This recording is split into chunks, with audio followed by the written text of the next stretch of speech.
जिसका सिवाय शोषण के कुछ नहीं मिला। अब जाके जब डॉक्टर भीमराव अंबेडकर साहब की कृपा, संत किसी जाति के हैं, माने दूसरे लोगों ने हमारे संत शिरोमणि रविदास जी महाराज को जाति में बांध दिया। समाज में जो लोग छूट गए हैं उनको भी गले लगाना। कहा गया कि चमार अंग्रेजों से नहीं लड़ेगा, तो मनुस्मृति के कारण कि हम लोग को भी गले लगाएं, अपने बराबर समझें। नमस्कार दोस्तों, आप देख रहे हैं जनता पत्रिका। मैं हूं वकील कुमार बादल और आज हम हैं पटना सिटी में, और पटना सिटी के बाद 63 में है, वहां के पार्षद है सर। मैं आपका शुभ नाम? जी, मैं आनंद मोहन पप्पू।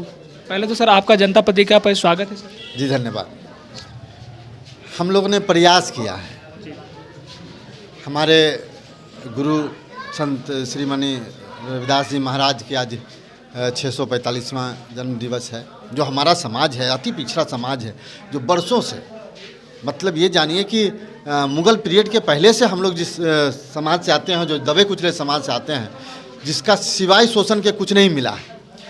अब जाके जब डॉक्टर भीमराव अंबेडकर साहब की कृपा से हम लोगों को पढ़ने लिखने का जब मौका मिला, तब हम लोगों ने अपने विरासत को समझा है, अपने पूर्वजों के कष्ट को देखा किताब के माध्यम से।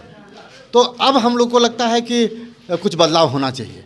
उसी का परिणाम है हम लोगों ने एक कदम आगे बढ़ के ये प्रयास किया है इसका कि ये मंदिर जब होगा तो छोटे हों या बड़े, पैसे वाले हों या गरीब, पढ़े लिखे हों या कम पढ़े लिखे, सारे लोग यहाँ आएंगे, लोग बराबर हों।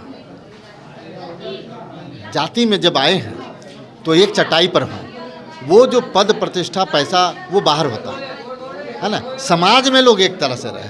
तो ये हम लोगों ने प्रयास किया है इसका। संतों के संत रविदास जी को भी लोग कहीं ना कहीं जाति के आधार पे मतलब उस पर डिबेट करते हैं, लोग ट्वीट करते हैं कि ऐसा तो नहीं है। नहीं, ये तो बड़ा दुर्भाग्य का बात है। क्या ईश्वर किसी जाति के हैं? संत किसी जाति के हैं? कभी कबीरदास जी किस जाति के हैं कोई नहीं जानता। माने दूसरे लोगों ने हमारे संत शिरोमणि रविदास जी महाराज को जाति में बांध दिया। हम लोग नहीं बांधते हैं। लोग साल में एक बार जब रविदास जयंती होता है तो सारे लोग इस पर आते हैं, मत्था टेकते हैं, लेकिन दूसरे दिन से फिर वही विरोध। मतलब मेरा ये मानना है कि संत किसी जाति का नहीं होता। जी, लेकिन लोगों ने इसे जाति में बांध दिया। हम लोगों ने कभी ऐसा नहीं सोचा। तो वैसे लोगों को क्या कहना चाहेंगे आप? हम वैसे लोगों को ये कहना चाहते हैं, सुझाव है मेरा कि दिल को बड़ा करना होगा, है ना, और समाज में जो लोग छूट गए हैं उनको भी गले लगाना होगा। तभी समाज आगे बढ़ेगा, राष्ट्र आगे बढ़ेगा, देश आगे बढ़ेगा। हम लोग जब कोई मामला होता है, आपको याद होगा कि जब आज़ादी की लड़ाई थी तो उस समय चमार रेजिमेंट भी हुआ करता था ना। उस समय तो हम लोगों को ये नहीं कहा गया कि चमार अंग्रेज़ों से नहीं लड़ेगा। तो हम लोगों ने आज़ादी की लड़ाई में तो जो सिख रेजिमेंट, राजपूत रेजिमेंट और जो भी रेजिमेंट था उसके बराबर में हम लोगों ने बलिदान दिया है। तो हमारा भी तो समाज में स्थान बराबर का होना चाहिए। लेकिन दुर्भाग्य रहा है, वो मनुस्मृति के कारण हम लोग हमेशा पीछे रहे हैं। तो हम तो यही कहेंगे, जो भाई हैं हमारे पहले से जो पढ़े लिखे हैं, हम लोग तो आज पढ़ना शुरू किया, कि हम लोग को भी गले लगाएं, अपने बराबर समझें।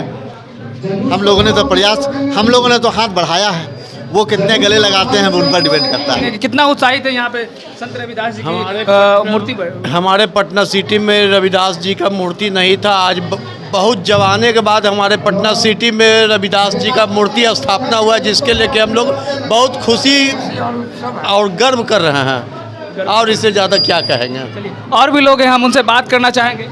कितना उत्साहित है आपके क्षेत्र में? बहुत उत्साहित है। मेरे सिटी में नहीं थे संत गुरु रविदास जी का मूर्ति। हम तो कहते हैं कि सभी जात मिल करके इनको सेवा करें। हम लोग को बहुत उत्सव है। अपने समाज के सम्मान को बढ़ाते भारत पार्षद द्वारा